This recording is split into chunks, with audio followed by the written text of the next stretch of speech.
మేడ్చల్ జిల్లా గట్కేసర్ మండల్ చౌదోడ గ్రామం మక్తా పరిధిలో తిరుమల మెయిన్ రోడ్ తమ యొక్క సొంత స్థలంలో కట్టకుమార్ షెడ్డు నిర్మించుకొని 15 సంవత్సరాలుగా నివాసం ఉంటున్నారు. ఈ మధ్యన కిరాయికి ఇవ్వడంతో అందులో ఉన్న 20 లక్షల సామగ్రిని ధ్వంసం చేసిన బడాబడ నాయకులు, అధికారులు. ఈ సందర్భంగా వారు మాట్లాడుతూ బద్దం అంజిరెడ్డి, బద్దం జంగారెడ్డి, కార్పొరేటర్ బడిగా కృష్ణతో మా తమ్మునికి నాన్నకు ప్రాణభయం ఉందని, కావున మాకు ప్రొటెక్షన్ కావాలని తీవ్రంగా ఆవేదన వ్యక్తం చేశారు. షెడ్డులో పక్కన HP పెట్రోల్ పంపు నిర్మాణానికి కావాల్సిన సామగ్రిని దాసి ఉండడంతో JCBలతో రాత్రికి రాత్రి వచ్చి షెడ్డును కూల్చివేయడంలో అందులో ఉన్న 20 లక్షల సామాగ్రి ధ్వంసం అయ్యిందని అన్నారు. ఆ సమయంలో నేను అక్కడ ఉంటే నన్ను చంపేవారేమో అని అన్నారు. వాళ్ళు ఇదంతా కూల్చేయడానికి రాలేదు, నన్ను చంపనికనే వచ్చారు. నేను అక్కడ లేను కాబట్టి ఈ ముప్పు నాకు తప్పింది. స్థానిక PS వారికి ఎన్నిసార్లు కంప్లైంట్ ఇచ్చినా వారు పట్టించుకోవడమే లేదు. ఇది వరకు స్థానిక SI మాకు ఫోన్ చేసి బెదిరించడం కూడా జరిగింది.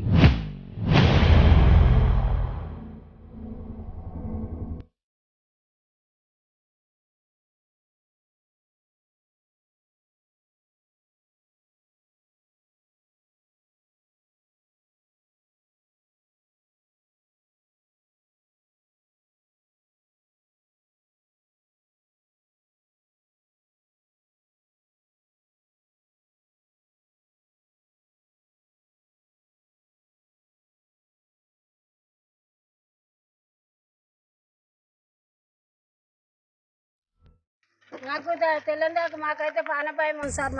మా ఆయన వండుకుంటానే చూసి రేపాటు ఇక వాచ్మెన్ గారు ఉండగానే వానికి వచ్చి రాకట్నే ఫోన్ గుంజుకున్నారట. ఫోన్ గుంజుకొని వానికి షాపులు చూపించి అని బయటకు CC కెమెరాలు వాళ్ళగొట్టిర్రు, కరెంట్ మీటర్లు వాళ్ళగొట్టిర్రు. ఇక కథ కూలగొట్టుడు పెట్టిరట. ఆడు భయపడి ఎగేసుకొని ఉరికిండు. ఎవరు ఇక్కడ ఉండే వాచ్మెన్ 50 మంది వచ్చిరట. వాడు పడి దెబ్బకే పరారాయి ఉరికిండు. షాకులు చూపియంగా ఇది ఎవరు కూడా కొట్టిర్రు? అంజిరెడ్డి, జంగారెడ్డి వాళ్ళకి మాకే పంచాయతీలు అవుతున్నాయి. ఎక్కడో వాళ్ళు పర్తపురం కదా, పర్తపురం. ఎందుకు వాళ్ళకు మీకు ఎందుకు పడతలేదు? దేనికోసం? అది గట్టికాడ దొంగతనంగా మమ్మల్ని కాదని చెప్పి మా మరిది అప్పుడు అమ్ముకుండు 20 ఏళ్ళ కింద 22 ఏళ్ళు అవుతుంది. అయితే మా మరిది వేరే ఆయనకు అమ్ముకుండు. వేరే ఆయన దొంగతనంగానే కొన్నారు వాళ్ళు. మళ్ళీ ఆయన తనకెళ్ళి వీళ్ళు కొన్నారు. వీళ్ళు మాకు చెప్పలే, వాళ్ళు మాకు చెప్పలే. ఇప్పుడు ఇక పొలాల రేట్లు ఎక్కువ అయ్యే వరకు ఊరుకొచ్చిర్రు. మాకు ఈడికెళ్ళి వస్తుంది, మాకు ఆడికెళ్ళి వస్తుంది అని దొంగ పేపర్లు రాసుకుర్రు. ఇప్పుడు మా దాంట్లోకి వచ్చి కబ్జా పెడుతుర్రు. మేమేమన్నా అయ్యకు ముగ్గురం పుట్టినాం కదా, పుట్టినప్పుడు ముగ్గురం సమానం చూసుకోవాలి అంటే వాళ్ళ కాడ మేము అధ్యక్షం ఆడుకుంటాం. ఎక్కువ ఇవ్వాలన్నట. ఎక్కువ ఎందుకు ఇస్తాం? కోర్టులో కేసు కూడా నడుస్తుంది. కేసు పెట్టి మా ఇదివరకు ఒకసారి ఇట్లే పంచాయతీ అవుతుంటే మా ఇద్దరి మీద కేసు పెట్టిండు, మాకు పెళ్ళాం మీద, మగన్ మీద. ఇక గడికోసారి పోలీస్ టౌన్ పోతే కూడా CI SI కూడా పట్టించుకుంటలేరు. ఇప్పటికి 3 సార్లు కంప్లైంట్ ఇచ్చినాం, ఇస్తే కూడా పట్టించుకుంటలేరు. వాళ్ళ మాటనే వింటుండు SI. అంటే ఇది గట్టి పంచాయతీ? గట్టి పంచాయతీ పోయి ఇక ఆదాకా వస్తుందని ఇలా రూమ్ కూడా కొట్టిర్రు. అడిగిరా వాళ్ళు? ఓసారి నాకు ఆ గోడ కడుతుంటే కూడా అభ్యాసం చేస్తే మీకు ఆడదాకా రాదని చెప్పి మేము పంచాయతీ చేస్తే కోర్టులో కేసు కూడా నడుస్తుంది. గవర్నమెంట్ ప్రైవేట్ సర్వే తీసుకొచ్చి 3 సార్లు చేసినా కానీ నా దగ్గర 3 ఎకరాల 33 గుంటలు నా పొలం కరెక్టే ఉన్నది కరెక్టే. నా 3 ఎకరాల 30 గుంటలు. ఇంతకు ముందు ఎవరు ఇది దర్గా దయాకర్ రెడ్డి, ఆయనకు 10 ఎకరాలు 20-30 ఎకరాల జమీందారే. వాళ్ళు వచ్చి కూడా పంచాయతీ చంపారు. ఎవరు ఇది బొడిగే రామదాసు, ఆయన మాజీ ప్రెసిడెంట్ చేసిండు. ఆయన వచ్చి కూడా సరిగానే ఉన్నది కదా నా పొలాలు, ఆయన కూర్చొని 2 రోజులు కూర్చొని కొలిపించారు ప్రైవేట్కి. సరిగానే ఉంది కదనే. మీరు సమానం మంచిగా చూసుకొని 3 తల సమానం చూసుకొని లేని అని చెప్పి అన్నా కానీ వీళ్ళు ఇంటలేరు. ఇక వెనక న్యాయం పడతారు. ఇక కొడదామని చేద్దామని చెప్పి మా పెద్దనే చచ్చిపోయాడు. మా వాళ్ళ బాగా సొంతము. ఇవాళ దినాలు ఉన్నాయి. ఇవాళ మేము అక్కడే పోతాం అనుకున్నారు. మేము ఎవరం లేమనుకొని ఇవాళ చేసిండు అన్నాడు. రాత్రి 1 గంటకు వచ్చిరారు సార్. వస్తే మేము ఇంటికాడ వండుకున్నాం. మా ఆయన రోజు ఒక్కోసారి ఈయన పని నడుస్తుంది కదా, ఈయనే వండుకుంటాడు. ఇక గట్టి పంచాయతీ ఉండే, ఇప్పుడు గట్టి పంచాయతీ నుంచి కోర్టుల కేసు కూడా నడుస్తుంది. మరి కోర్టుల కేసు నడిచినాక మరి ఇప్పుడు ఈ రాత్రిపూట 50 మంది 100 మంది దాకా వచ్చిరట. ఇలా వాచ్మెన్ ఇంటిమి వాచ్మెన్ తానే రాగానే ఫోన్ గుంజుకుర్రట. ఫోన్ గుంజుకొని వానికి పటా ఒకటి ఫోన్ గుంజుకురట. వాడికి CC కెమెరా కట్ చేసిరట. మీటర్ మీద కట్టెతో కొట్టిరట. కొట్టి ఇక అవన్నీ నువ్వు చెప్తావు అంటే నేను చంపుతా అని షాకులు చూపించిరట. వానికి చూపించగానే వాని సామాన్ కూడా అందులోనే ఉంది మొత్తం ఇసిపెట్టిండు. ఆడు పరారాయి పిల్లలు వేసుకొని ఉరికిండు. అంజిరెడ్డి బద్దం అంజిరెడ్డి బద్దం జంగారెడ్డి వాళ్ళు ఎంబడి పర్తపురము ఆయన కార్పొరేటరు బోడియా కృష్ణ ఈ ముగ్గురు వాళ్ళు ఎంబడి ఇంకొక ఆయన ఎవరో వస్తారు. ఈ బోడియా కృష్ణనే మెయిన్ వాళ్ళకి ధైర్యం చేస్తుండు. మరి ఇక మా ఊరోళ్ళు కూడా కొంచెం రాత్రిపూట మరి ఈయననే వండుతాడు మా ఆయన. మరి ఆయన చంపుదాం అనుకొని వచ్చిర్రా, మరి భయం ఉంది నాకైతే ఎప్పటికైనా. మరి ఎట్లా అనుకొని వచ్చి కూల కొట్టిర్రు. వాళ్ళు కొన్నాడు అయితే దొంగతనంగా కొన్నాడు. ఆ రోజు కొన్నాడు కూడా మాకు చెప్పలే. మరి ఇవాళ కూడా చెప్పకుండా మా జాగా మీద వచ్చి కబ్జా పెడతాము. చూస్తుంటే మేము పెట్టనీయకపోయే వరకు కోర్టులో కేసు వేసిండు నా మీద, నా మగన్ మీద కూడా. ఇస్తే కూడా పోలీసు వాళ్ళు మా కేసు మాది పట్టించుకుంటలేరు. మేము పట్టించుకోకుంటే మేము కోర్టుకు పోయి కూడా స్టే తెచ్చుకున్నాం. ఇప్పుడు ఇవాళ రాత్రి అప్పుడే ఫోన్ చేస్తే మొబైల్ వచ్చి ఫోటో తీసుకొని పోయిర్రు. ఇప్పుడు పోదాం అనుకుంటున్నాం. మీరు వచ్చినాక మీకు వీడియో చేసి అడిగి పోదామని చూస్తున్నాం.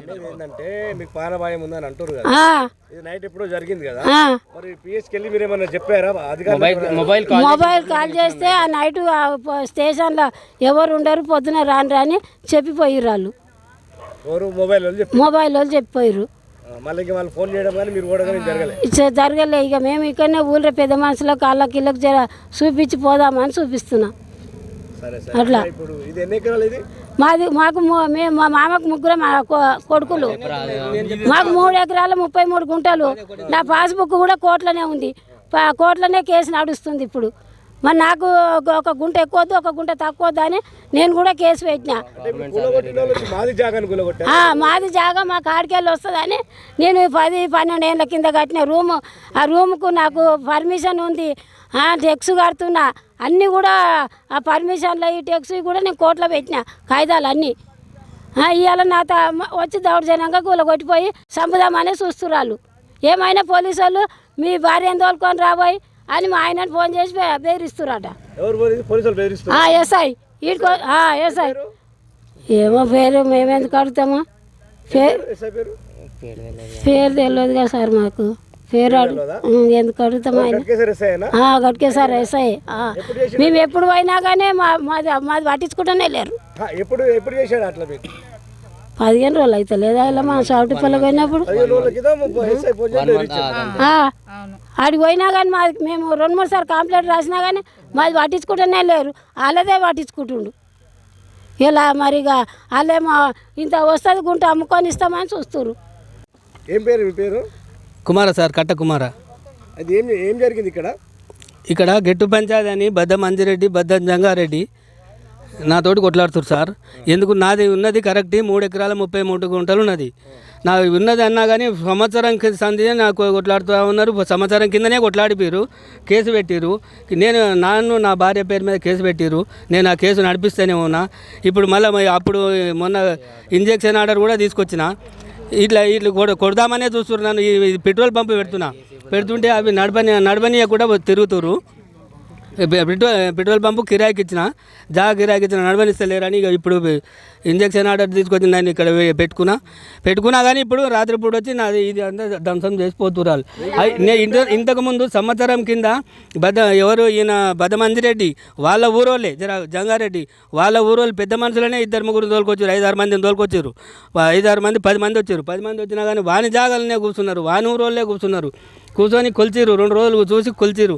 ప్రైవేట్ కిలాసని పెట్టి కొలిపిస్తే అరే కట్టకుమార్ అది 3 ఎకరాల 30 గుంటలు సరిగానే ఉందరా, ఇంకా 100 దగ్గర రేడే తీసుకుంటారు రావద్దు అనవసరంగా. ఒక నీళ్ళు కూడా ఆడికి ఆయాలు కూడా అన్నారు, ఆయన ఇల్లు కూడా కొట్టి తీసుకుంటావరా, ఆ నీళ్ళు ఎందుకు కూడా పడతావు, ఇప్పుడు ఎక్కువ ఉంటే మేమే చెప్తాం, మేము తీసుకుంటాం, మేము మాట్లాడతామంటే వాళ్ళే కూర్చొని ఎక్కువ లేదు ఏమన్నా కూరి వద్దు దాన్ని సరిగా చూసుకొని అని చెప్పిపోయారు. అప్పుడు చెప్పినా కానీ వీళ్ళ కొడుకులు ఇంటలేరు. వాళ్ళకంట పొలం అంట ఎక్కువ రిజిస్ట్రేషన్ చేసిండట మా తమ్ముడు. ఎక్కువ రిజిస్ట్రేషన్ చేసినాడు ఏం చేసిండంట, మాకు తమ్ముళ్ళకు మాటలు లేవు. అయితే అప్పుడు చేసినాడు ఏం చేసిండట, వాడు ఇంత పొలం నేను ఇచ్చిన కాడికి ఉన్నదో లేదో అని కూడా కాగితం కూడా రాసి ఇచ్చిండంట. ఇది నా పేరు మీద నా దాంట్లో ఉంది. మొత్తం కలిసి 3 ఎకరాలు. ఇది 3 ఎకరాల 33 గుంటలు. ఎంత ఇప్పుడు ఏమైనా అమ్మినా ఎల్లకేజీ ఏమన్నా? ఏం అమ్మలేదు నేను, ఏం అమ్మలేదు. వీళ్ళు అమ్మమనే తలుగుతురు, నాకు జరాగు వీళ్ళు అమ్మమనే తలుగుతురు, వేరే భోకాలను తోలిస్తురు. నువ్వు అమ్మరాదురాబాయ్, అక్కడ అమ్ముతున్నాము, ఇక్కడ అమ్ముతురు, అక్కడ పక్క వాళ్ళు అమ్ముకుంటా మీరు, ఇక్కడ కొంత మీరు, నువ్వు అమ్మరాదురా అంటే నేను అమ్మరా, నేను నాకెందుకు అమ్మేది, అమ్మమని పేసెట్ చేస్తున్నాను. ఇక ఎవరు బద్దమందిరెడ్డి వాళ్ళు వీళ్ళందరూ అంటే నేను అమ్మనని చెప్తున్నాను నేను. ఇక లేకపోతే ఇక రాత్రి పూట వచ్చి ఇంత కూల కొట్టి ఇంత ధ్వంసం చేసిరు నన్ను కొడదామని డైరెక్ట్. ఇక ఇట్లా పోటీలకు ఇట్నే పంచాయతీలు ఉన్నప్పుడు అమ్మేసేది తీసుకుంటాం అన్న కాడికి కూడా అన్నారు. అంటే ఇక నేను అప్పుడు పెద్ద అంత పట్టించుకోలేదు, నేను పెద్ద రియల్ ఎస్టేట్లో వేయటోని కాదు, నేను వ్యవసాయం చేసుకొని బతుకుతున్నాను. నాకు పానాభయం ఏమన్నా సార్, సంవత్సరం సంది వీళ్ళకి పానాభయం ఉంది, తిరుగుతా ఉన్నా. ఒకసారి నేను ఇలా బలరన్ గడ్డ వేసుకుంటా వస్తా, ఒకసారి ఇన్నే వండుకుంటా, ఒకసారి వండుకున్నట్టు, ఒకసారి వండుకున్నట్టు, ఒకసారి వండుకుంటా. ఇప్పుడు ఆ పెట్రోల్ పంపు ఇప్పుడు 10 లక్షల రూపాయల మాలు ఉన్నది, ఇలా కిరాయికి నా రూమ్లో సెటాలు పెట్టుకోరు. 10-20 లక్షల రూపాయల నష్టమైపోయాయి. జర ఈ ఒడ్లో మిషన్ చూడు, ఒడ్లోనికి కిరాయికి ఇచ్చిన, ఒడ్లైనా కిరాయికి ఇచ్చి ఆయన మిషన్ చూడు, ఆయన ఈయనే పెట్టిపోయాడు. మళ్ళీ వస్తానంటే దాంట్లో ఇలా మిషన్ అవి పెట్టుకున్నాడు, సిమెంట్ బ్యాగులు ఇవన్నీ పెట్టుకొని పోయి అంతా గీత నష్టం చేస్తారు. ఇక ఏం చేయాలి నేను చెప్పు. ఇక వాచ్మెన్ ఉంటే వాచ్మెన్ వానికి కత్తులు చూపించాడు, చాకులు చూపించాడు, సంపుతామనే వరకు సంపుతామని. ఇక వీడియోలు వాళ్ళు వచ్చినట్టు ఉన్నాయి సార్, వాడు వచ్చినట్టు వీడియోలు ఉన్నది. వాచ్మెన్ ఇప్పుడు లేడు సార్, నువ్వు ఉంటే నేను చంపుతామని చెప్పిరాడ, చెప్తామని సపరేట్గా వెళ్ళిపోయినాడు, రాత్రి పరారైపోయినాడు. పొద్దుగాల నేను మా డాడీ అన్నమాట, కూలగొట్టిన కట్టకుమార్ వాళ్ళ పెద్ద కూతుర్ని. ఇక్కడ దొంగతనంగా వచ్చి వాళ్ళు కూలగొట్టాల్సిన అవసరం ఏముందండి? మా డాడీ నైట్ టైంలో ఇక్కడనే వండుకుంటాడు, బర్రె గురించి దాని గురించి వస్తాడు. ఇక్కడ పెట్రోల్ బంక్ కన్స్ట్రక్షన్ అవుతుంది, వాళ్ళ సామాన్ ఉంది. మా డాడీ ఇక్కడ వండుకుంటే మరి వాళ్ళు వచ్చి జేసీబీలతో కూలగొడితే మా డాడీ చచ్చిపోతే వాళ్ళు తెచ్చిచ్చేటోళ్ళ భూమి తీసుకుంటారేమో, కానీ మా డాడీ పానం మాకు ఇస్తారా? ఇల్లు కూలగొట్టిరు, వాళ్ళ సామాన్ కూలగొట్టిరు, వాళ్ళ వాచ్మెన్ ఉంటే వాచ్మెన్ పిల్లల్ని, వాచ్మెన్ పెళ్ళాన్ని వాళ్ళని బెదిరించి వాళ్ళని ఎలా కొడతారా? ఏమన్నా వాళ్ళని ఎలా కొడతారా? వాళ్ళకి ఏం హక్కు ఉంది అసలు మా భూమి మీద? వాళ్ళకి ఏం హక్కు ఉంది? మా డాడీ పోతే మా డాడీ వండుకుంటే రాత్రి మా డాడీ చచ్చిపోయేటాడు, వాడు తెచ్చిచ్చాడా? మా డాడీని వాళ్ళు తెచ్చిస్తారా? మేమేమేటోళ్ళం, మేము ముగ్గురం కూతుర్లము, ఒక మా తమ్ముడు పెళ్లి కాలేదు, మా చిన్న చెల్లె పెళ్లి కాలేదు. ఏమయ్యేటోళ్ళం మేము? మాకిద్దరు పిల్లలు, వీళ్ళకి మా చెల్లెకి 2 పిల్లలు, ఏమవుతారు? మా డాడీ పోతే మా పరిస్థితి ఏంది? వాళ్ళు ఏమన్నా మాకు ఇస్తారా? మాకు నష్టం పోతే వాళ్ళు ఏమన్నా మా నష్టపరిహారం వాళ్ళు ఇస్తారా? వాళ్ళకి ఏం హక్కు ఉంది అసలు? వాళ్ళకి ఎందుకని అంత కక్ష ఎందుకు? మా భూమిలో మేమున్నాం కదా, మాది వాళ్ళు గుంజుకోవడానికి హక్కు ఏముంది? వాళ్ళకి అసలు మా డాడీ అమ్మను అని చెప్పడం పాపమా? ఎవరి సొమ్ము వాళ్ళ దగ్గర ఉండడం పాపమా? నీకు అవసరం ఉంది కాబట్టి నువ్వు అమ్ముకుంటున్నావు, మాకు అవసరం లేదు, మేము అమ్ముకుంటలేదు. మా డాడీ మా పిల్లలు ఉన్నారని మా డాడీ అమ్మట్లేదు, ఆయన ముందు ఫ్యూచర్ ఆలోచించి అమ్మట్లేదు. ఎందుకు వ్యవసాయం చేసుకొని బతుకుతాడు మా డాడీ, వేరే పని లేదు మా డాడీకి. ఎందుకు అట్లా ఆయన గురించి ఎందుకు అంత కక్ష కట్టడము? ఇప్పుడు రాత్రి మాకు తెలియదు సార్, మా డాడీకి మాత్రం, మా ఫ్యామిలీ మొత్తం, మా డాడీకి, మా తమ్మునికి, మా అమ్మకి, మేమంటే అత్తగారి ఇళ్ళల్లో ఉంటాము. వాళ్ళకి ఏమన్నా అయితే మాత్రం వాళ్ళ బాధ్యత అని వాళ్ళు ప్రూఫ్ రాసియాలి మాకు, కోర్టులైనా ఏడైనా అని. మేము నైట్ టైంలో అంటే మేము మా అత్తగారి ఇళ్ళల్లో ఉంటాం, వచ్చి చూడలేము. వాళ్ళకి ఏమన్నా అయితే ఎవరిది రెస్పాన్సిబిలిటీ? వాళ్ళు ఇస్తారా చెప్పండి? మాకు వీళ్ళు రెంటర్స్ ఉన్నారు, వాళ్ళకి నష్టపరిహారం ఇవ్వాలి, మాకు ఎందుకు కూలగొట్టిరని రీజన్ చెప్పాలి, మాకు న్యాయం జరగాలి సార్. లోకల్ పోలీసు వాళ్ళు కూడా మమ్మల్ని పట్టించుకుంటారు, ఎందుకు వాళ్ళకంతా? మేము అన్యాయం సొమ్ము అయితే ఏం తింటలేడు కదా మా డాడీ, మాదే కదా, మా తాతలు సంపాదించిందే కదా, ఎందుకు వాళ్ళకు అంతగానము? మా డాడీకి, మా తమ్మునికి, మా అమ్మకి కూడా ప్రాణభయం ఉందండి. మాకు బద్దం జంగారెడ్డి వీళ్ళందరూ వాళ్ళు ఎవరెవరైందో వాళ్ళు ముందుకు రావాలి. అంజిరెడ్డి, బద్దం జంగారెడ్డి వాళ్ళతోని ప్రాణహాని ఉందన్నమాట. వాళ్ళు ముందుకు రావాలి, వాళ్ళు ఎందుకు చేసిర్రు అనేది మాకు న్యాయం జరగాలి. మేము న్యాయం జరిగే వరకు మేము ఇష్టపెట్టామండి.